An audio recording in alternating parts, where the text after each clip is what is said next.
விஜயோட வாக்குகள் வந்து ஸ்டாலினுக்கு தான் உதவும் அப்படிங்கிறது அவரோட கருத்தா இருக்கு. இந்த வாக்கு சதவீதமும் அதைத்தான் உணர்த்துது அப்படின்னு சொல்றாரு. இல்ல அதுல ரெண்டு விஷயம் இருக்கு. ஒண்ணு, நீங்க விஜய் வந்து எங்கிருந்து இந்த வாக்குகளை எடுக்கிறாரு. விஜய் வந்து 0ல இருந்து ஸ்டார்ட் பண்றாரு. ஏடிஎம்கே அண்ட் டிஎம்கே ரெண்டு கட்சிகளுக்கும் கணிசமான அளவு வாக்குகள் என்பது ஆல்ரெடி இருக்கிறது. இப்ப எடுக்கணும்னா இந்த கட்சிகளுக்கு தான் எடுக்கணும். மேஜர் போர்ஷன் இந்த கட்சிகள் கிட்ட தான் வரும். அதுக்கப்புறம் உங்களுக்கு வந்து என்டிகே, மற்ற கட்சிகள், விசிகே அப்படின்னு ஒரு செப்பரேட் சின்ன சிறிய கட்சிகள் இருக்கக்கூடிய ஓட்டு முதல் முறை வாக்காளர்களும் இருக்காங்க. இப்ப நீங்க இதுல வந்து நம்ம கண்கூடா பாக்குறது, இது வரைக்கும் நம்ம பேசிட்டு இருந்த விஷயங்கள் தான் வந்து நம்ம களத்திலையும் பாக்குறோம். யங்ஸ்டர்ஸ் நிறைய பேர் வாக்களிக்கிறாங்க. முதல் முறை வாக்காளர்கள் நிறைய பேர். பெண்களுடைய பங்களிப்பு என்பது அதிகமாக இருக்கிறது. அதே போல மைனாரிட்டிஸ் உடைய பங்களிப்பு என்பது அதிகமாக இருக்கு. மைனாரிட்டிஸ் கம்யூனிட்டியில இருக்கக்கூடிய இளைஞர்கள், பெண்கள், அவங்களுடைய பங்களிப்பும் அதிகமாக இருக்கிறது. அப்படின்னும் போது இந்த வாக்குகள்லாம் வந்து எந்த செக்மெண்ட்டா அதிகமாக இருக்கிறது அப்படின்றதும் வந்து ஒரு மிக முக்கியமான விஷயமாக இருக்கிறது. இப்போ இந்த செக்மெண்ட் எல்லாமே பார்த்தீங்கன்னா புதிய வாக்காளர்களை தவிர இது எல்லாருமே வந்து கடந்த 2021 அவங்க திமுகவுக்கு வாக்களித்தவர்கள் அப்படின்னு அவங்களே பல இன்டர்வியூஸ்ல இல்லெல்லாம் சொல்றாங்க. கடந்த முறை நான் அவங்களுக்கு போட்டேன், இந்த முறை விஜய் வந்துட்டாரு, நாங்கள் விஜய்க்கு போடுறோம் அப்படின்னு அந்த அந்த ஒரு ஒரு ஒரு கிளியர் கட் ஆன்சர் வந்து நமக்கு அதுலேருந்து வருது. இன்னொரு பக்கம் வந்து உங்களுக்கு ஏடிஎம்கே கிட்ட இருந்தும் வந்து விஜய் வாக்குகளை எடுக்கிறாரு. ஏடிஎம்கே கன்சால்டேட் பண்ணி வச்சிருந்த வாக்குகள் இருக்கு இல்லையா, சில வாக்குகள்லாம் வந்து அது அதிமுகவுக்கான வாக்குகள் அப்படின்னுவாங்க. உதாரணத்துக்கு சொல்ல போனோம்னா அருந்ததியர்களுடைய வாக்குகள் அதிமுகவுடைய ட்ரெடிஷ்னல் ஓட் பேங்க் அப்படின்வாங்க. மீனவர்களுடைய வாக்குகள் வந்து அதிமுகவுடைய வாக்குகள்வாங்க. ரெண்டாவது, ஏடிஎம்கே பார்ட்டிக்கான அந்த ப்ரொஃபைல் இருக்கு இல்லையா, அந்த ப்ரொஃபைலே வந்து ஒரு ரூரல் பார்ட்டி அப்படின்றது தான் அதிமுகவை அடையாளப்படுத்துவாங்க. அது ஒரு ரூரல் பார்ட்டி, ரூரல் கட்சி. சென்னையில் நீங்கள் பார்த்தீங்கன்னா திமுகவுடைய வீச்சு அதிகமாக இருக்கும். ஆனால் அதே நீங்கள் மாவட்டத்தோறும் பார்த்தீங்கன்னா ரூரல் ஏரியாஸில் ஏடிஎம்கேக்கான அந்த இது அதிகம்.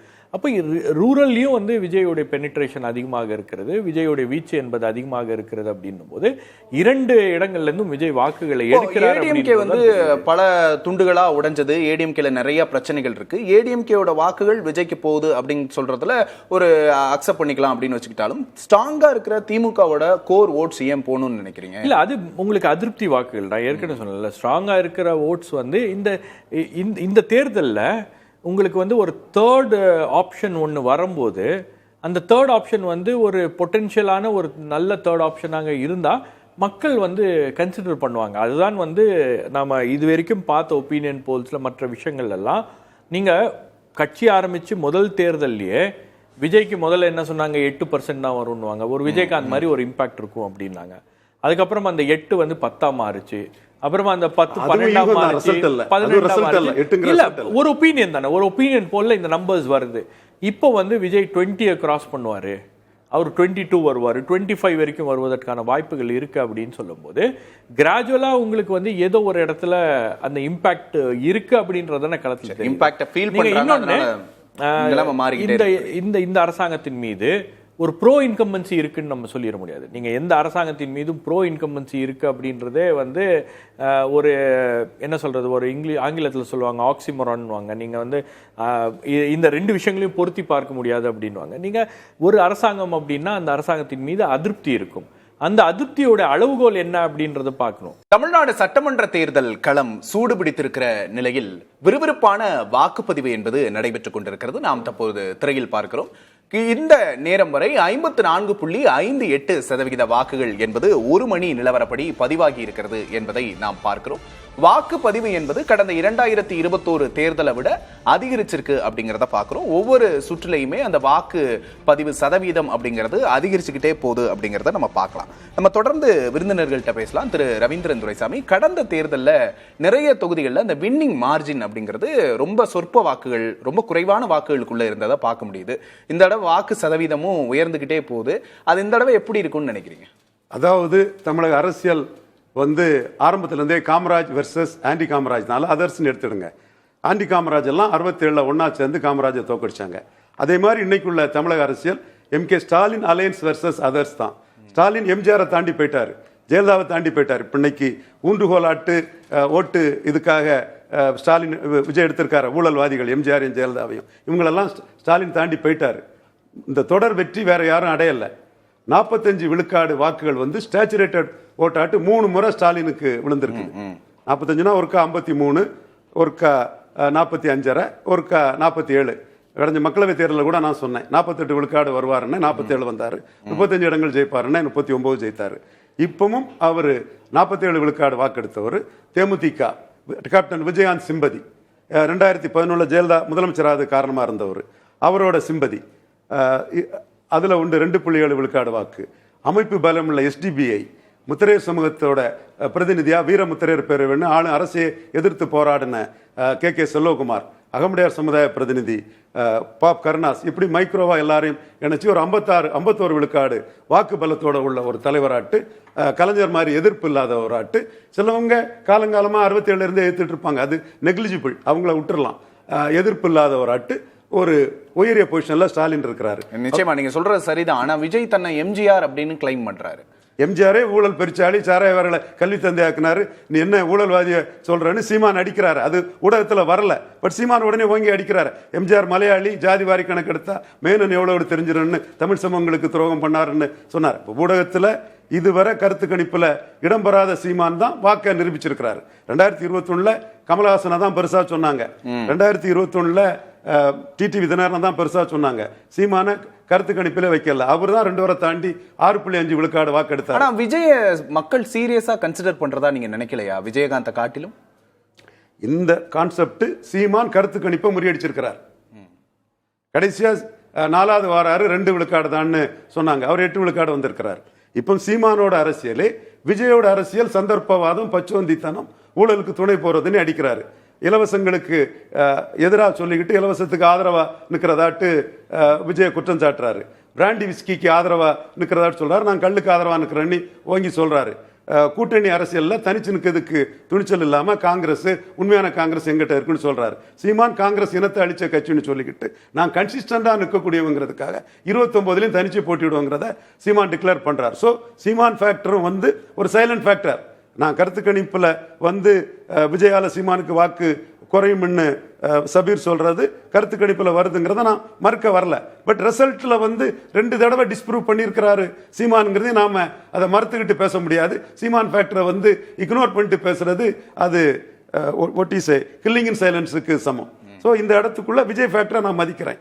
பட் விஜய் ஃபேக்டருங்கிறது அதிகம் எம்ஜிஆர் பேரையும் ஜெயலலிதா பேரையும் சொல்லி, ஊழல் எம்ஜிஆரையும் ஊழல் ஜெயலலிதா பேரையும் சொல்லி அவர் வந்து ஊழல் வழக்கில் கன்விக்ட், இது சீமான் சொல்றதை சொல்றேன், கன்விக்டான அவங்கள சொல்லி வராருன்னா செங்கோட்டையனையும் லோகேஷையும் இவர் ரெட்டியார்பட்டி நாராயணனையும் RS முருகனையும் VS பாபுவையும் தூசி மோகனையும் ராஜலட்சுமியையும் சுப்பிரமணியனையும் கொண்டு வராருன்னு சொன்னா அது வந்து போட்டி அதிமுக மாதிரி எடப்பாடியை பலகீனப்படுத்துறதுக்கு தானே வராரு. கடைசி அவர் என்ன சொன்னாரு? 10 தோல்வி பழனிசாமின்னு, பழனிசாமியால ஸ்டாலினை தோக்கடிக்க முடியாதுன்னு தானே சொல்றாரு, என்னால தோக்கடிக்க முடியும் தானே சொல்றாரு விஜய். அதே மாதிரி எடப்பாடி பழனிசாமியும் ஸ்டாலின் 20 சீட்டு கூட வரமாட்டாரு, நான் 200 சீட்டு வரேன்னு சொல்றாரு. அதே மாதிரி சீமானும் தமிழ் தேசியம் தான் இந்த 3 திராவிடர்களுக்கு மாற்று, பெரியார் மண்ணல்ல பெரியாரை மண்ணு சொல்றாரு. அப்போ ஸ்டாலின் வர்சஸ் அதர்ஸ் தான் இருக்குது. அப்ப இந்த 3 பேரும் சேர்ந்தாதான் ஸ்டாலினை தோக்கடிக்க முடியும். இவங்க என்ன ஓட்டு எடுக்கான்னு பார்த்து அடுத்த கட்டத்தில் 67 காமராஜர் தோக்கடிச்ச மாதிரி ஸ்டாலின் அணியை தோக்கடிக்கணும்னா இவங்க எல்லாம் ஓட்டு வீதத்தோட ஒன்னு சேர்ந்தாதான். ஸ்டாலின் வந்து ஜெயலலிதா எம்ஜிஆரையே தாண்டிட்டாரு வாக்கு சதவீதத்துல, இனி இவங்க எல்லாரும் சேர்ந்துதான் அவரை தோக்கடிக்கணும் அப்படிங்கறது அவரோட பார்வையா இருக்கு. இல்ல நீங்க டிஎம்கே வந்து டிஎம்கேக்கு இது வரைக்கும் ஒர்க் அவுட் ஆகியிருக்கிறது பார்த்தீங்கன்னா அவங்களுடைய அலையன்ஸ் அரித்மெட்டிக். ஒரு 23 கட்சிகள் கொண்ட ஒரு அலையன்ஸை வந்து அவங்க உருவாக்கியிருக்காங்க. அது வந்து ஒரு சஸ்டெயின்டு அலையன்ஸாக இருக்குது. அந்த அலையன்ஸில் எந்த விதமான ஒரு மாற்றமும் வந்து இது வரைக்கும் இல்லை. ஆனால் அந்த அலையன்ஸ் வந்து கடந்த தேர்தலில் இருந்த அளவுக்கு ஒரு இணக்கமாக இருக்கிறதா அப்படின்னு பார்த்தீங்கன்னா இந்த தேர்தலில் தெரிஞ்சிருச்சு நமக்கு. தேர்தலுக்கு முன்பே அலையன்ஸில் எவ்வளவோ முரண்பாடுகள். நீங்கள் திரு MK ஸ்டாலின் அவர்களும் ராகுல் காந்தி அவர்களும் ஒரே மேடையில் வந்து காட்சி அளிக்கலை. எவ்வளவு முரண்பாடுகள் கொண்ட ஒரு ஒரு ஒரு கூட்டணியாக அது இருக்கிறது அப்படின்றதும் வந்து பல பேருக்கு தெரிஞ்சிருச்சு. அதே போல் சீட்டு ஷேரிங்லேயே உங்களுக்கு வந்து தேமுதிகவுக்கு கொடுத்த 10 தொகுதிகள் மற்ற கூட்டணி கட்சிகள் வேணுமென்றால் அதை வந்து குமுறல் இருக்கிறது.